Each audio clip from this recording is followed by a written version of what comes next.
नमस्कार, आप देख रहे हैं ललित समाचार। सोफिया कॉन्वेंट स्कूल कालका के प्रांगण में मजदूर दिवस अत्यंत हर्षोल्लास से मनाया गया। मैनेजर फादर अशोक मसीह, प्रधानाचार्य सिस्टर श्वेता, अध्यापक वर्ग के सहयोग व परिश्रम से मजदूर दिवस विद्यालय में मनाया गया। ईश्वर के आशीर्वाद के बिना कोई भी कार्य संपूर्ण नहीं होता। कार्यक्रम का प्रारंभ दीप प्रज्वलित करके प्रभु के आशीष से हुआ। विद्यार्थियों के द्वारा ईमानदारी, कड़ी मेहनत व अनुशासन जैसे नैतिक मूल्यों पर आधारित एकांकी प्रस्तुत की गई। मधुर संगीत के माध्यम से विद्यार्थियों ने अपना प्रेम सहायक वर्ग के प्रति प्रदर्शित किया। मजबूरियां बढ़ जाए तो हर व्यक्ति मजबूर होता है, मेहनत करने वाला हर इंसान मजदूर होता है। इस उक्ति पर आधारित श्रमिकों का सम्मान शीर्षक को ध्यान में रखते लघु नाटिका विद्यार्थियों द्वारा प्रस्तुत की गई, जिसमें उन्होंने कोई भी कार्य छोटा नहीं होता पर ध्यान आकर्षित किया। नृत्य के बिना कार्यक्रम अधूरा सा लगता है। इस अधूरेपन को पूरा करने के लिए छात्रों द्वारा नृत्य प्रस्तुत किया गया। फादर अशोक मसीह ने अपने शब्दों द्वारा सहायक वर्ग की सराहना की तथा सहायक कर्मचारी के मनोरंजन को बढ़ाने के लिए विभिन्न खेल खिलाए गए। सभी को पारितोषिक दिए गए। सहायक कर्मचारी वर्ग द्वारा उनके लिए किए गए कार्यक्रम की सराहना की गई। ललित समाचार के लिए पत्रकार अख्तर फारूकी व अजीत सिंह की रिपोर्ट।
आपने बता दे बेटे इनको बता जल्दी बता।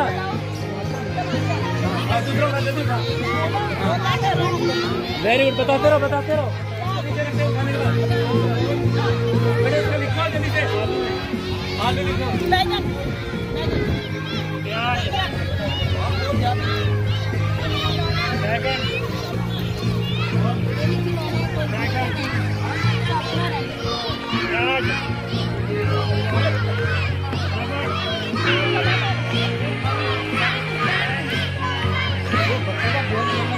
हम सब इस धरती पर कर्मचारी हैं। हम सब ईश्वर के लिए, ईश्वर ने हम सबको बनाया है इस धरती पर। सब कुछ इस धरती को, सब कुछ ईश्वर ने बनाया है। तो हम जो मनुष्य लोग हैं, हमको ये जिम्मेवारी दिया है ईश्वर ने कि हम इस धरती को, इस वातावरण को हम सुंदर बनाना है, संभाल कर रखना है। तो ये हम सबका जिम्मेवारी है कि हम अपना, जहां हम रहते हैं, यहाँ पर हम रहते हैं, यहाँ पर हम काम करते हैं, जिस देश में हम रहते हैं उसको हमने सुंदर बनाना है। हमारे जो देश के प्रधानमंत्री कौन है? हमारे देश के प्रधानमंत्री कौन है? श्री नरेंद्र मोदी जी। उन्होंने एक नारा दिया था। क्या नारा था? स्वच्छ भारत अभियान। क्यों उन्होंने ये नारा दिया? क्यों उन्होंने बोला स्वच्छ भारत अभियान। क्यों, क्या कारण था? क्या कारण था? क्योंकि उन्होंने देखा कि हमारे देश को और साफ और सुंदर बनाने की जरूरत है।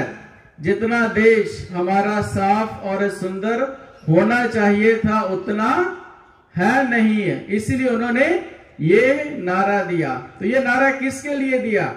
जो केवल कर्मचारी हैं या केवल जिनका जिम्मेवारी है साफ सफाई करना, उनके लिए ये नारा है या सबके लिए?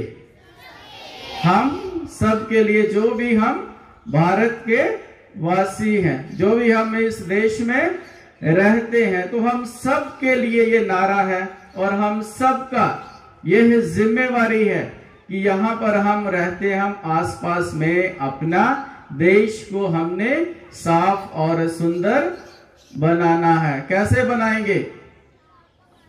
कैसे हम अपने देश को साफ और सुंदर बनाएंगे? हम अपने घर को, अपने समाज को, यहाँ पर हम पढ़ते हैं, कैसे बनाएंगे? साफ सफाई रखकर। कैसे हम साफ सफाई रखेंगे? सब जैसे ही आप लोग आते हैं सबके हाथ में एक एक झाड़ू देंगे, ठीक है?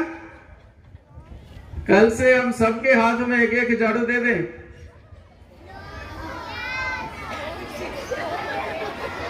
झाड़ू सब एक एक घर से झाड़ू लेके आना, ठीक है? हमें झाड़ू करने की जरूरत नहीं, लेकिन हमने अपना योगदान देना है। कि जैसे छोटा सा जो हम पेपर है जो हम डस्टबिन में डाल सकते हैं, उसको हमने डालना है। बाहर इधर उधर हमने पेपर चाहे कुछ भी नहीं फेंकना है। हमने क्लासरूम में, ग्राउंड में, कहीं पर भी हो, हमेशा हमने कोशिश करना है कि हमने अपने इस स्कूल को साफ और सुथरा रखना है। जो भी आप करते हैं, जो भी क्लासरूम में जो भी डस्टबिन रखा गया, इसी के लिए रखा गया है कि ताकि आप लोग जो भी कुछ डालो उस डस्टबिन में डालना है। इधर उधर ग्राउंड में भी, बाहर में भी, सब जगह डस्टबिन रखे हुए हैं, उसमें ही डालना है। तो आज हम विशेष तौर पर हमारे जो स्कूल के कर्मचारी हैं, हमारे वर्कर है, हमारी मदद और सहायता के लिए हम इनका मान और सम्मान आज के दिन ही नहीं करना है, ठीक है? पूरा साल, पूरा जब तक हम इस धरती पर हैं, हमें एक दूसरे का मान और सम्मान करना है। तो आज हम सब इनको धन्यवाद देते हैं। आज हम सब इनको धन्यवाद देते हैं जो हमारे लिए काम करते हैं। क्या हम टीचर्स के बिना स्कूल चला सकते हैं? क्या हम अपने वर्कर्स के बिना स्कूल चला सकते हैं? क्या हम स्टूडेंट्स के बिना स्कूल चला सकते हैं? तो सब कोई जरूरी है। टीचर्स जरूरी है, वर्कर्स जरूरी है और स्टूडेंट्स जरूरी हैं। तो हम सब इस स्कूल में, इस इंस्टीट्यूशन में, या कहीं पर भी हो, बाहर हो, हमने एक दूसरे का मान और सम्मान करना है। और कोई भी काम, ना कोई छोटा है ना कोई बड़ा है। तो इसलिए आज हम विशेष तौर पर जो भी हमारे लिए करते हैं, स्कूल के लिए करते हैं, हम सब के लिए करते हैं, आज हम इन सब का धन्यवाद करते हैं और हमेशा करते रहेंगे। धन्यवाद।